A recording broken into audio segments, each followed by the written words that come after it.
बिस्मिल्लाहिर्रहमानिर्रहीम अस्सलाम वालेकुम। आज मैं आप लोगों को पेट दर्द का चूरन बनाना बताऊंगी, जो कि हम होममेड बनाएंगे। वैसे तो ये बाज़ार से भी इजीली मिल जाता है, इसको फक्की के नाम से लिया जाता है। लेकिन आगे रमज़ान का महीना आ रहा है तो मैंने सोचा क्यों ना ये फक्की मैं आप लोगों के साथ भी शेयर कर दूं, क्योंकि बाज़ औक़ात ऐसा होता है ना कि जब हम अफ्तारी करते हैं तो मैदे में दर्द शुरू हो जाता है या खाना ठीक से हज़म नहीं होता, क्योंकि हमने ऑयली चीज़ें खाई हुई हैं। तो मैं इसलिए ये आप लोगों के साथ शेयर करने लगी। तो इसके लिए सबसे पहले मैंने 2 टेबलस्पून ज़ीरा लिया हुआ है, 2 टेबलस्पून मैंने सौंफ का लिया हुआ है और 1 टीस्पून मैंने कलवंजी का लिया है और 1 टीस्पून ही मैंने साबुत वाली काली मिर्चें ली हैं। ये मेरे पास खुशक पुदीना है 1 टेबलस्पून, ये भी डाल देंगे। और ये मेरे पास है अदरक का पाउडर, ये 1 टीस्पून है। नमक काला लेना है इधर 1/2 टीस्पून और थोड़ा सा सफ़ेद नमक लेना है। जिनको बीपी का मसला है वो नमक को थोड़ा डालें, बल्कि स्किप भी कर सकते हैं या बिल्कुल थोड़ा डालें। तो इधर मैंने अजवाइन डाली है तकरीबन 1 टीस्पून। अब हमने इन तमाम चीज़ों को अच्छी तरह से ना मिक्स कर लेना है।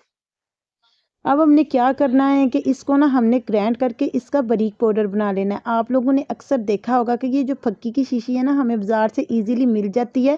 ये बहुत ही फ़ायदेमंद होती है। अगर अचानक से पेट में दर्द हो जाए या अगर हम कुछ ज़्यादा खा लेते हैं, बदहज़मी हो जाती है या पेट में गैस हो जाती है, तो ये फक्की जो है हम थोड़ी सी खा लें अगर पानी के साथ या बोतल के साथ।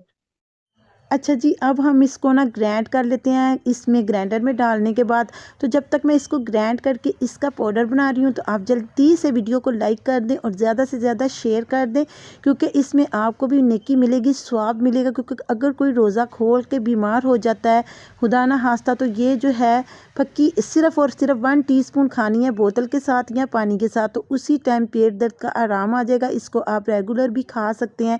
जिनको मैदे का मसला होता है वो इसको ईज़िली यूज़ कर सकते हैं। इसका नुकसान कोई भी नहीं है, फ़ायदा ही फ़ायदा है। तो ये देखें, मैंने इसको बारीक पाउडर कर लिया। अब मैं इसको बाहर निकाल के आपको चेक भी करवा देती हूँ। ये देखें, बहुत ही शानदार हमारी होममेड फक्की जो है बनके तैयार हो गई है। इसको आप होममेड चूरन भी बोल सकते हैं, फक्की भी बोल सकते हैं, ठीक है। अब हम इसको एक प्याली में डालते हैं। अच्छा जी, अब हम इसको सेव कैसे करना है वो भी मैं आपको बता देती हूँ। लेकिन उससे पहले मुझे आप जल्दी जल्दी ये बताएं कि आप मुझे किन किन जगहों से और किन किन मुल्कों से देख रहे हैं। जल्दी से कमेंट में बताएं और मेरी वीडियो आपको कैसी लग रही है ये वाली। अच्छा, अब हम इसको सेव करेंगे किसी भी शीशी की बोतल में या प्लास्टिक की बोतल। अगर आपके पास घर में ही मौजूद हो तो उसको आपने धो के अच्छी तरह से साफ़ कर लेना है और उसके बाद हम इसको इसमें डाल देंगे, ठीक है।